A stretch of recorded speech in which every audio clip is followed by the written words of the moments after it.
All right, so let's begin a very special segment all about NPS, and today we'll be talking about the life cycle fund under NPS.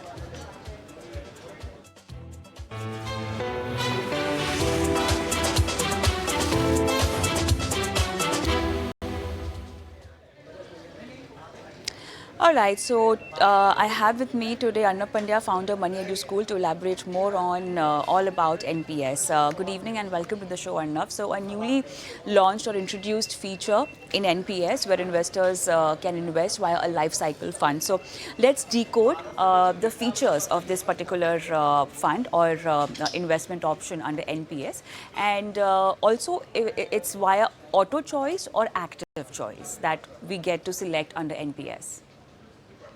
Good evening, Kavita. So there are two choices available for investors. The active choice, where they make the selection in terms of how they want to allocate the money between the various options of equity, corporate bonds, government securities, and alternate investment fund. And the other option is the auto choice. Now, the auto choice means that the as the age progresses of the individual, the allocation between these areas shifts automatically through rebalance. Now, within the auto choice, there are three sub options which are available, and these three sub options are the life cycle funds which have been offered for the NPS investors. So, any NPS investor who is going for the auto choice, they can make a choice of these three life cycle funds.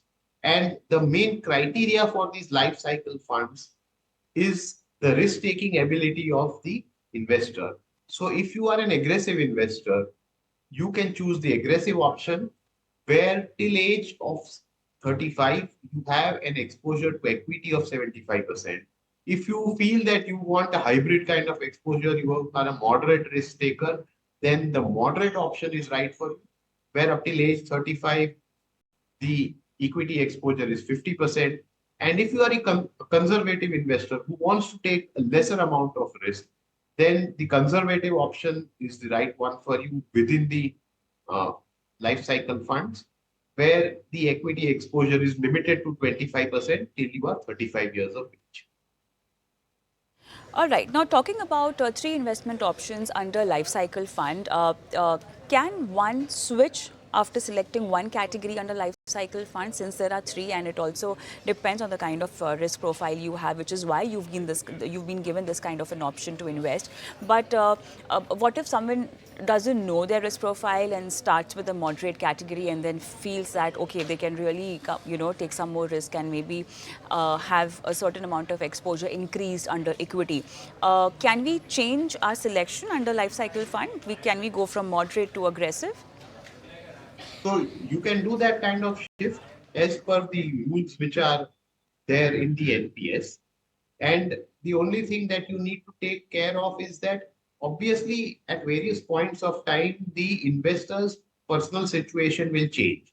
So you have to have your investment according to this kind of situation, and the allocation which will progressively decrease in equity as the age goes on will be dependent on the choice that you make. So the shift is possible. All right. So, Arnav, if we have to really strategize someone's portfolio or investment in NPS under life cycle fund, and let's assume they start investing from the age of 30, would you suggest, and it's an auto choice obviously, so would you suggest that they start with going aggressive in equity, and later on when they come closer to retirement or maybe closer to the age where they want to use this particular corpus and buy an annuity out of it, they can slowly change their selection from aggressive to maybe a conservative category? Can that be done in the entire journey of NPS investment via life cycle fund?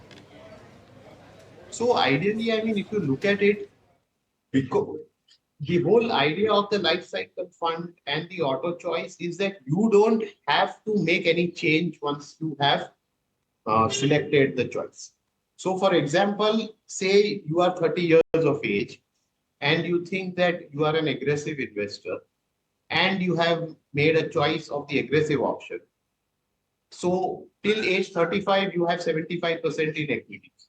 Now, the way this choice works is that as you progress along to 40, 45, 50, the equity component keeps coming down and the debt component keeps going up. And specifically, as you come near 55, the government securities portion keeps going up. So ideally, I mean, if you are an aggressive investor and you just sit there, even if you do nothing, by the age of 55, what will happen is that your equity component is already down in that fund to 15%, and your uh, government securities portion is already 75%, and the corporate bond portion is 10%. So even if you don't do anything, 85% of your portfolio within the aggressive option has already gone to the debt portion, which is far less risky and which is what you want. So the whole idea here is that you don't have to worry at any point of time of shifting between uh, or making any additional decision in terms of where to invest, where not to invest. All that you need to do is once go and select your life cycle fund, and that ideally should take care of all your requirements for a very long period of time, because the readjustment and the rebalancing is done automatically each year, where your risk anyways keeps going down.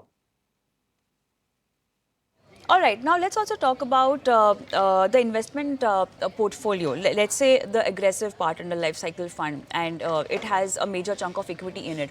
What kind of an equity exposure are we talking about? Is it going to be a largely large cap led exposure?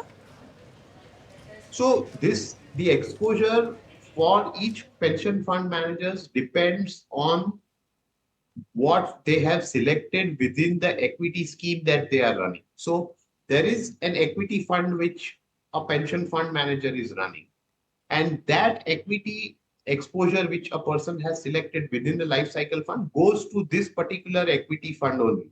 And from, if you look at what most of these pension fund managers do, is that within their portfolio they have a significant proportion of large caps, while at the same time they also have mid and small caps, which they have included there to give a boost to the returns. So in effect, at the end of the day, it's most likely that you are going to have a multi-cap exposure, but not strictly multi-cap in the sense of a multi-cap mutual fund. So in that sense, you will have an exposure in the equity fund for most pension fund managers across the market capitalization spectrum, but it is most likely to be managed in a flexi cap sort of.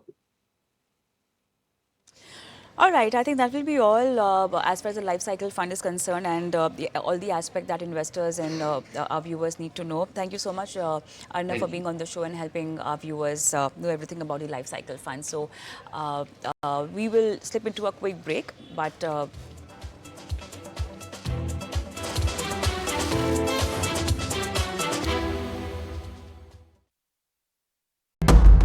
There comes a time when your heart calls for you to arise. Plant your feet solid into the ground.